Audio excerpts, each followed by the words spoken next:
Retro game compilations are nothing new. Back in the 16-bit days, there were a fair few enhanced remake compilations, Super Mario All-Stars being the most popular. But for every one of these, there's one of these. Ninja Gaiden Trilogy is one of these, and not one of these. So here are some brief words about the Ninja Gaiden games themselves before we talk about the trilogy. Ninja Gaiden came out right at the height of the NES's life, and boy was it something! It looked and sounded great, the controls were pretty top-notch, and it even broke new ground by popularizing the use of in-game cutscenes. Also, it was hard. Pretty hard. Ninja Gaiden 2 came a year later, and it was, well, more of the same. Don't get me wrong, it's good, and it adds some neat power-ups like the Shadow Clones. Who are we, Naruto?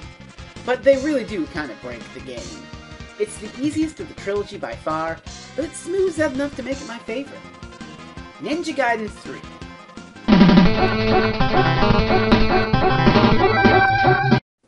Yeah, it is not very good.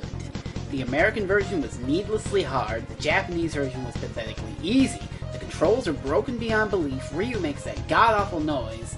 Just, what a shame. So, Ninja Gaiden Trilogy. All 3 games in Super NES, enhanced graphics and sound.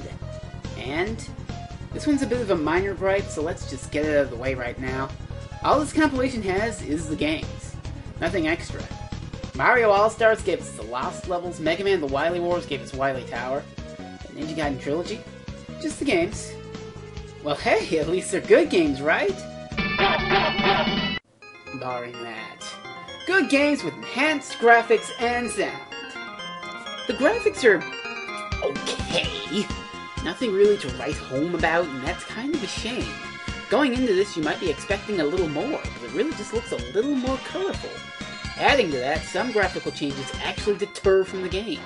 Take this stage in Ninja Gaiden 2, for instance. It's just a normal, ordinary stage in Trilogy, but on the NES, this place was in the middle of a lightning storm, and you had to watch how you were jumping. Taking that away just makes this a plain old stage, and not very memorable. Additionally, there's a little censorship that wasn't actually in the NES version to begin with. Pourquoi, Tecmo? Pourquoi? Music is a mixed bag. I will admit that the sound designers did a good job with some of the Ninja Gaiden 1 tracks, and these are improvements over the originals.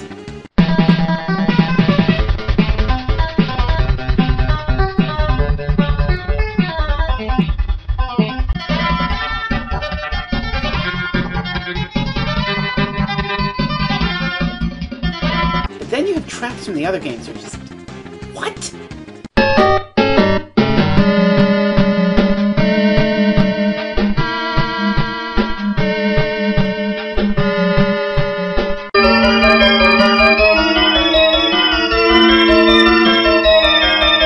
Eventually, if you're like me, you'll just get sick of it, mute the TV, and throw on iTunes or something. She's a maniac, maniac on the floor.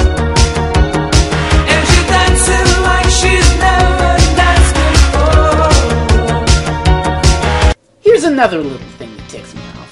Ninja Gaiden Trilogy has passwords. Now why would I do a silly thing like complain about passwords? Well, it's only 2/3 of a complaint. There's no real issue with using a password to continue from Act 6 in the original game or something. For 2 and 3, however, things are a little different. You see, in those games you start with the limit to your ninja magic, sub-weapon counter, this thing. There are scrolls in each level to collect that will increase the maximum amount you can have, but oops! That's not a thing the password saves! Every time you continue from a password, you start with 40 points, and that'll make the harder levels a real pain. So either play through in one sitting and get all the max points, or continue and make things that much harder on yourself. But the final nail in the coffin? The price. Ninja Gaiden Trilogy is ridiculously expensive. It is unlockable on Ninja Gaiden for the Xbox if you can track that down, but really, is it worth it? Honestly, I can't recommend it. You can get the originals easy either through eBay or Virtual Console. Unless you've played the originals to death and are curious about this one, don't touch it. It's a disappointment.